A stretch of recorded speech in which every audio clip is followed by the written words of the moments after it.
मुंशी प्रेमचंद की कहानी प्रतिज्ञा भाग 6।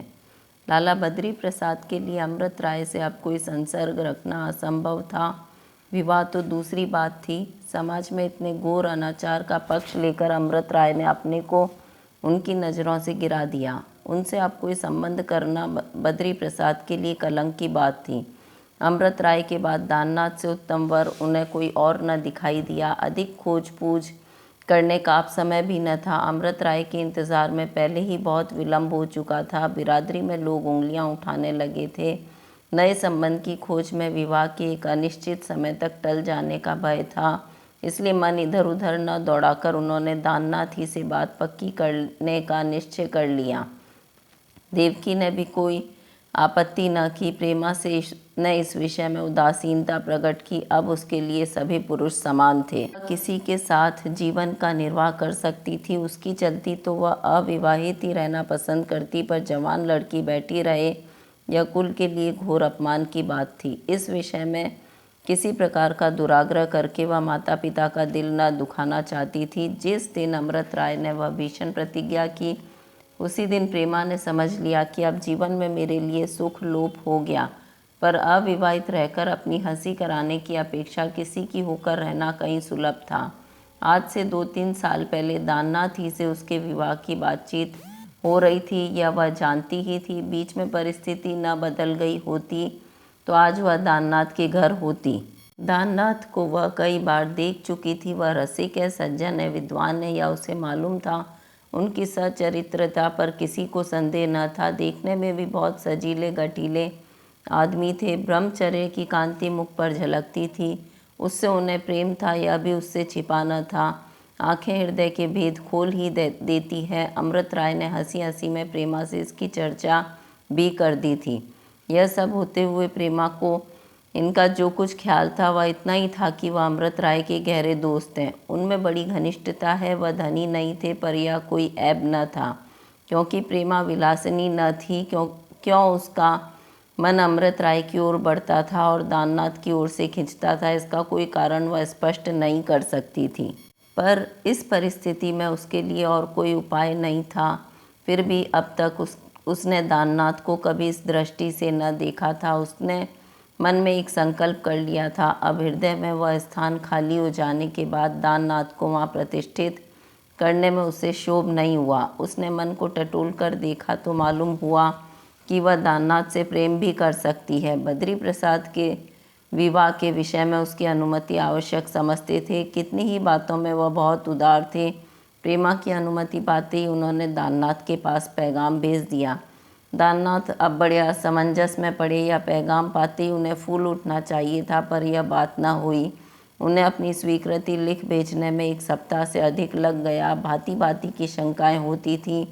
वह प्रेमा को प्रसन्न रख सकेंगे, उसके हृदय पर अधिकार पा सकेंगे। ऐसा तो न होगा कि जीवन भार स्वरूप हो जाए। उनका हृदय इन प्रश्नों का बहुत ही संतोषप्रद उत्तर देता था। प्रेम में यदि प्रेम को खींचने की शक्ति है तो वह अवश्य सफल होंगे, लेकिन औचित्य की कसौटी पर कसने में उन्हें अपना व्यवहार मैत्री ही नहीं सौजन्य के प्रतिकूल जचता था। अपने प्राणों से भी प्यारे मित्र के त्याग से लाभ उठाने का विचार उन्हें कातर कर देता था। ऐसा ही प्रतीत होता था मानो उसका घर जल रहा है और वह ताप रहे हैं। उन्हें विश्वास था कि प्रेमा से जितना प्रेम मैं करता हूँ उतना अमृत राय नहीं करते। उसके बिना उन्हें अपना जीवन शून्य निरुद्देश्य जान पड़ता था। वह पारिवारिक वृत्ति के मनुष्य थे। सेवा, प्रचार और आंदोलन उनके स्वभाव में नहीं था। कीर्ति की अभिलाषा भी न थी। निष्काम कर्म तो बहुत दूर की बात है। अंत में बहुत सोचने विचारने के बाद उन्होंने यही स्थिर किया कि एक बार अमृत राय को फिर टटोलना चाहिए। यदि अब भी उनका मत वह बदल सके तो उन्हें आनंद होगा, इसमें कोई संदेह न था। जीवन का सुख तो अभिलाषा में है। यह अभिलाषा पूरी हुई तो कोई दूसरी आ खड़ी होगी। जब एक न एक अभिलाषा का रहना निश्चित है तो यहीं क्यों न रहे। इससे सुंदर आनंदप्रद और कौन सी अभिलाषा हो सकती है। इसके सिवा यह भय भी नहीं था कि कहीं जीवन का यह अभिनय वियोगांत न हो। प्रथम प्रेम कितना अमिट होता है यह वह खूब जानते थे। आजकल कॉलेज तो बंद था, पर दाननाथ डॉक्टर की उपाधि के लिए ग्रंथ लिख रहे थे।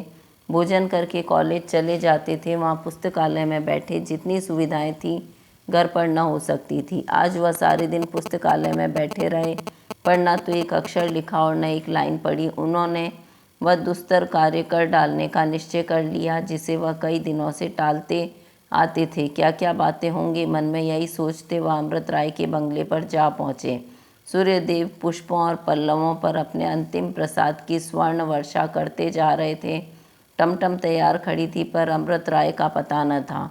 नौकर से पूछा तो मालूम हुआ कमरे में है। कमरे के द्वार का पर्दा उठाते हुए बोले, भले आदमी, तुम्हें गर्मी भी नहीं लगती? यहाँ सांस लेना मुश्किल है और आप बैठे तपस्या कर रहे हैं। प्रकाश की सूक्ष्म रेखा चिक चिक में प्रवेश करती हुई अमृत राय के मुख पर पड़ी। अमृत राय चौंक पड़े। वह मुख पीत वर्ण हो रहा था। 8-10 दिन पहले जो कांति थी उसका कहीं नाम तक न था। घबरा कर कहा, यह तुम्हारी क्या दशा है? कहीं लू तो नहीं लग गई? कैसी तबीयत है?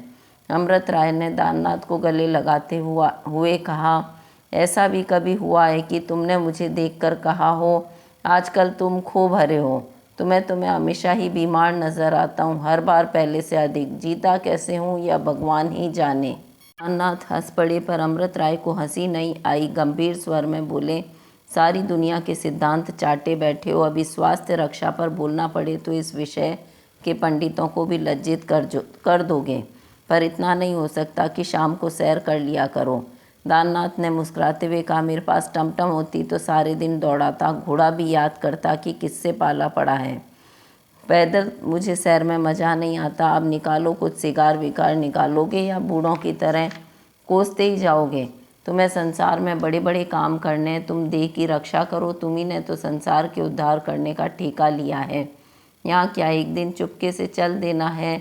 चाहता तो मैं भी यही हूँ कि संयम नियम के साथ रहूँ, लेकिन जब निभ जाए तब तो। कितनी बार दंड मुक्तगर डम्बेल शुरू किया पर कभी निभा सका। आखिर समझ गया कि स्वास्थ्य मेरे लिए है ही नहीं, फिर उसके लिए क्यों व्यर्थ में जान दूँ। इतना जानता हूँ कि रोगियों की आयु लंबी होती है। तुम साल में एक बार मलेरिया के दिनों में मरकर जीते हो। तुम्हें ज्वर आता है तो सीधा 106 अंश पर जा पहुँचता है। मुझे एक तो ज्वर आता ही नहीं, और आया भी तो 101 अंश से आगे बढ़ने का साहस नहीं करता। देख लेना, तुम मुझसे पहले चलोगे। हालांकि मेरी हार्दिक इच्छा यही है कि तुम्हारी गोद में मेरा प्राण निकले। अगर तुम्हारे सामने मरूं तो मेरी यादगार जरूर बनवाना। तुम्हारी यादगार बनाने वाले तो बहुत निकल आएंगे, लेकिन मेरी दौड़ तो तुम ही तक है। मेरा महत्व और कौन जानता है। इन उच्छृंखल शब्दों में विनोद के साथ कितनी आत्मीयता, कितना प्रगाढ़ स्नेह भरा हुआ था कि दोनों मित्रों की आंखें सजल हो गईं। दाननाथ तो मुस्कुरा पड़े, लेकिन अमृत राय का मुख गंभीर हो गया। दाननाथ तो हंसमुख थे, पर विनोद की शैली किसी मर्मांतक वेदना का पता दे रही थी। अमृत राय ने पूछा, लाला बद्री प्रसाद के यहाँ से कोई संदेश आया? तुम तो इधर कई दिन से दिखाई नहीं दिए। मैं समझ गया कि वहाँ अपना रंग जमा रहे होंगे, इसलिए गया भी नहीं।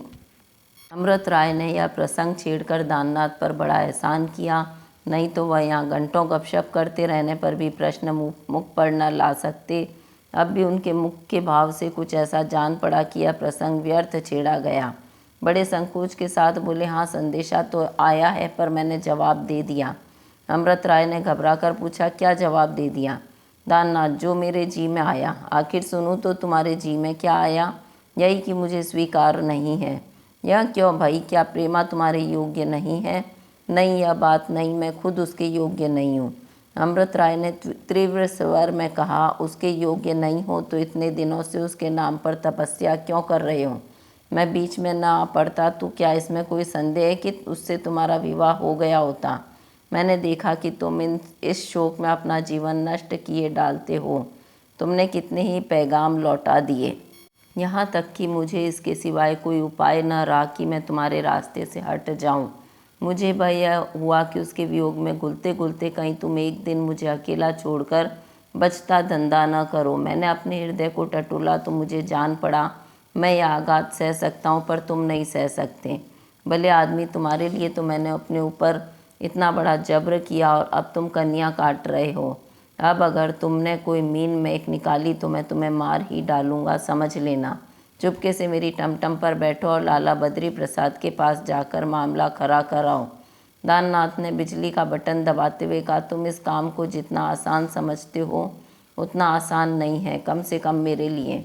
अमृत राय ने मित्र के मुख को स्नेह में डूबी हुई आंखों में देखकर कहा, यह जानता हूँ बेशक आसान नहीं है। मैं ही पहले बाधक था, मैं ही अब भी बाधक हूँ, लेकिन तुम जानते हो मैंने एक बार जो बात ठान ली वह ठान लिया। ब्रह्मा भी उतर आए तो मुझे विचलित नहीं कर सकते। पंडित अमरनाथ की युक्ति मेरे मन में बैठ गई। मुझे ऐसा जान पड़ता है कि प्रेमा ही नहीं, किसी कुंवारी कन्या से विवाह करने का अधिकार मुझे नहीं है।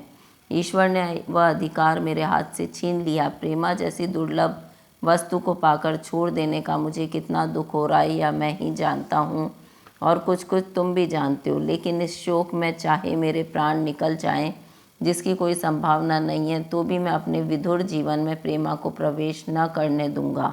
अब तो तुम मेरी ओर से निश्चिंत हो गए। नाथ अब भी निश्चिंत नहीं हुए थे।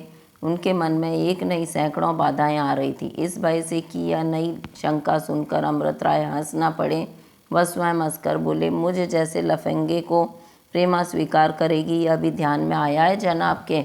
अमृत राय ने जोर से कह कहा, हमारा भाई, वाह क्या बात सूझी है तुम्हें, मानता हूँ। अरे मूर्ख चंद, जब लाला बद्री प्रसाद ने तुम्हारे यहाँ पैगाम भेजा तो समझ लो उन्होंने प्रेमा से पूछ लिया है। इसका निश्चय किए बिना वह पैगाम न भेजते। कन्या को ऊंची शिक्षा देने का प्रायश्चित तो उन्हें भी करना ही पड़ता है। कुछ बातों में तो वह हम लोगों से भी उदार हैं और कुछ बातों में मूर्खों से भी पीछे। पर्दे से उन्हें चिढ़ है, यह जानते हो। विधवा विवाह उनकी नज़र में सबसे घोर सामाजिक अनाचार है। तुम्हारी यह शंका तो निर्मूल सिद्ध हुई। हाँ, यह शंका हो सकती है कि प्रेमा को तुमसे प्रेम न हो, लेकिन ऐसी शंका करना ही प्रेमा के प्रति घोर अन्याय है। वह कुप्रथा पर मर मिटने वाली सच्ची आर्य रमणी है। उसके प्रेम का अर्थ ही है पति प्रेम। प्रेम का दूसरा कोई रूप वह जानती ही नहीं और न शायद जानेगी। मुझसे उसे इसलिए प्रेम था कि वह मुझे अपना भावी पति समझती थी। बस उसका प्रेम उसके कर्तव्य के अधीन है। ऐसी व्यर्थ की शंकाएं करके नाहक दिन गंवा रहे हो। यह सालग निकल जाए तो फिर साल भर की उम्मीदवारी करनी पड़ेगी। दाननाथ चिंता में डूब गए। यद्यपि उनकी शंकाओं का प्रतिकार हो चुका था, पर अब भी उनके मन में अनेक ऐसी बातें थीं जिन्हें प्रकट न कर सकते थे। उनका रूप अलक्षित अव्यक्त था। शंका तर्क से कट जाने पर भी निर्मूल नहीं होती। मित्र से बेवफाई का ख्याल उनके दिल में कुछ इस तरह छिपकर बैठा हुआ था कि उस पर कोई वार हो ही नहीं सकता था। सहसा अमृत राय ने घंटी बजाई। एक बूढ़ा आदमी सामने आकर खड़ा हो गया। अमृत राय ने लाला बद्री प्रसाद के नाम एक पत्र लिखा और दाननाथ से बोले, इस पर दस्तखत कर दो। दाननाथ खिड़की के सामने खड़े सिगरेट पी रहे थे। पूछा, कैसा खत है? पढ़ लो ना, सामने तो है। तुम मेरी गर्दन पर छुरी चला रहे हो। बस चुपके से हस्ताक्षर कर दो, मुझे एक मीटिंग में जाना है, देर हो रही है। तो गोली क्यों ना मार दो कि हमेशा का झंझट मिट जाए। बस अब चीज चपड़ ना करो, नहीं तो याद रखो फिर तुम्हारी सूरत न देखूंगा। यह धमकी अपना काम कर गई। नाथ ने पत्र पर हस्ताक्षर कर दिया और तब बिगड़कर बोले, देख लेना मैं आज सकियां खा लेता हूँ कि नहीं। यह पत्र रखा ही रह जाएगा, सवेरे राम नाम सत होगी। अमृत राय ने पत्र को लिफाफे में बंद करके वृद्ध को दिया। बद्री प्रसाद का नाम सुनते ही बूढ़ा मुस्कुराया और खत लेकर चला गया। तब अमृत राय ने हंसकर कहा, सखियाँ ना हो तो मैं दे दूंगा, एक बार किसी दवा में डालने के लिए मंगवाई थी।